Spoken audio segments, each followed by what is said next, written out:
Fishing is fun, but hooking is the only way. We're gonna show you how to catch some fish today.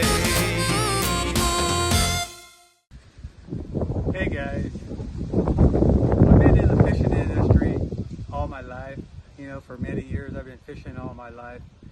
And when I'm doing these reports, I get a lot of information from local guides, friends, customers, and most of all me, because I'm on the water 3 or 4 times a week. So I hope you enjoy these videos that I'm doing. I do a video every Monday, and then also I do a report on Wednesday. And all my reports are current, so anything I tell you, you could actually go out catch fish right away. So this report is for July 6th, and the kokanee fishing seems to be one of the hot items right now. Up at New Melones, the fish are averaging 15 to 17 inches, and you could pull a 4 or 5 inch dodger and a pink hoochie, or you could use spinners, or they're pretty much hitting anything. You put a little piece of white corn on there. Make sure you use the shoe peg corn. Also, keep your leader short. I'd say behind those little dodgers, probably 8 inches. I keep them short. And when you do your setbacks on your cable, I did a video showing you how effective it is to run short or long setbacks. Also, Stampede, that's a hot lake. Around here, there's probably maybe 30 boats up there every day, and everybody's usually getting a limit before 11 o'clock.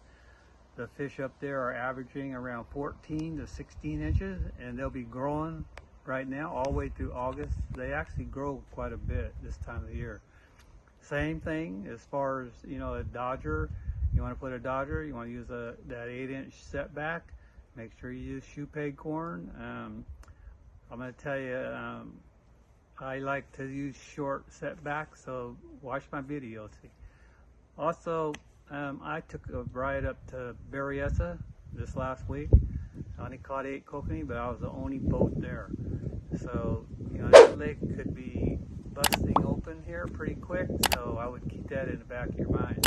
But all the lakes around here, Bullish Bar, Pardee, they're all good right now.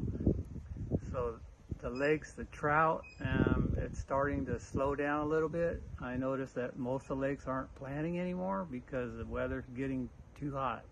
So trout fishing, if you want to do trout fishing, I would head up to Ice House or any of the lakes up in the Sierras, and I'm sure you could still catch a lot of trout there. So during the local scene around here, the shad fishing's kind of slowed up. It's kind of a weird year. I haven't heard too good. There's a few guys that are getting them, but it's rather a little bit difficult right now. The stripers in the Delta are still there. Friends of mine were out there. They caught a lot of fish this last weekend. They were using the swim baits, the 5-inch swim bait, and also the chatter baits. They caught quite a few, and they were telling me that the fish that they caught in that 8-pound range, they weren't spawned out yet. They still had eggs in them. So there's a lot of stripers in the system, and you know, you could always go after those. And watch my video, because I did one that came out last week on chatterbaits, and those stripers are in there eating crawdads, and they're pretty plentiful still. So I don't anticipate them leaving until it gets a little bit warmer, but they will be leaving pretty soon. Then the bay. The bay has been hot as long as the tides aren't real fast. The halibut fishing still going strong. The bait receivers are open, so you could get live bait and you can drift, or you can throw tray bait. But the halibut fishing on the slower tides has been really good. So usually on halibut, you don't even need a dodger. You could just run a 3-way, run that hook through the anchovy's lip, and then put a treble hook in the back and just drift them. And the guys that are drifting in 25 to 35 feet of water. That's where they seem to be doing best.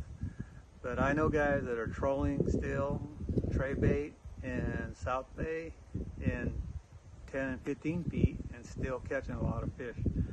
So the halibut fishing's been off the hook, and so, you know, that's one of the things that's going on. On the scene, outside the gate, the rock fishing's really good.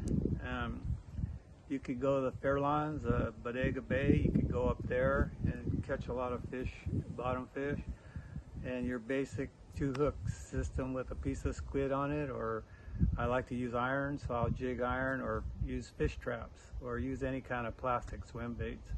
And the rock fishing is pretty easy.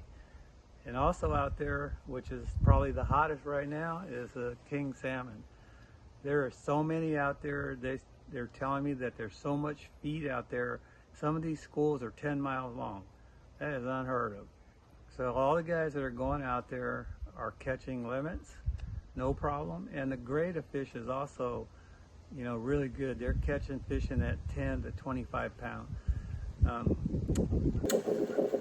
guy that used to work for me, Aldrin, he's guides out there, and he had a 40 and a 50 pounder last week. Same day, he caught those 2 big ones. So there's a lot of big fish out there. I hear there's a lot of krill. So, you know, you could throw anchovies or herring.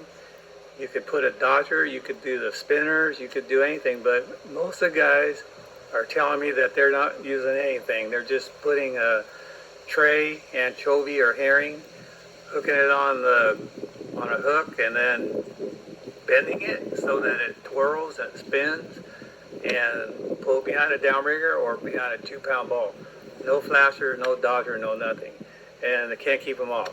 So Adrian, the kid that works for me, last week they went out, and 4 guys, they were done in 45 minutes, and they were all 12 to 25 pounds. No dodgers, no nothing. Just put the bait on there, tray bait, and it would spin. And they said they couldn't even put them down, and they were getting hits after hits after hits. And they also were using a downrigger and just a 2-pound ball on a sinker release. And they said the sinker release outfished the downrigger 2 to 1. So, and I've always said that that 2-pound ball will catch more fish than a downrigger. I don't know if it's because of the humming or whatever. Be careful when you guys go out there, out in the ocean, because if you get into a school of silvers, you got to release them. They're handing out, I heard they handed out a bunch of tickets over there at Bodega. Seems like down south, the silvers have gone out of there, so most of the fish down there are your kings. But when you get up by Bodega, there's quite a few silvers there. So make sure you know the difference. Just look in the mouth. The silvers are all white, the kings are black, their gums are black.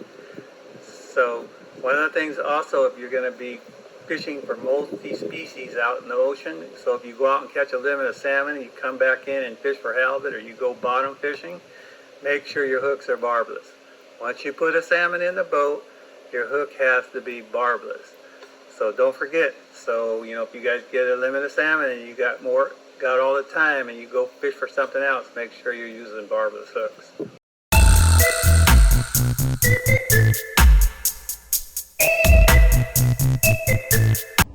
So guys, the tackle tip this week is for you saltwater guys. When you guys get done fishing, you need to take your rod and rinse them down real good, your rod and your reel. Try to get as much of that salt water off as you can. And then after it dries, maybe next day when you get up, take a little light oil. You don't want to use any heavy stuff. You want to use real light oil. Put some on the line guide, and then if you have a tension knob on the side, I would take the tension knob off, put a couple drops in, put it back on, and then you'd be ready for the next trip. Because if you don't rinse them down, pretty soon that salt water is going to destroy your reels. So make sure you take care of your reels. So that's the reports I got for you this week. If you like it, make sure you hit that like and subscribe for me, because it'll help my channel out a lot. And I'll see you next week. Thank you.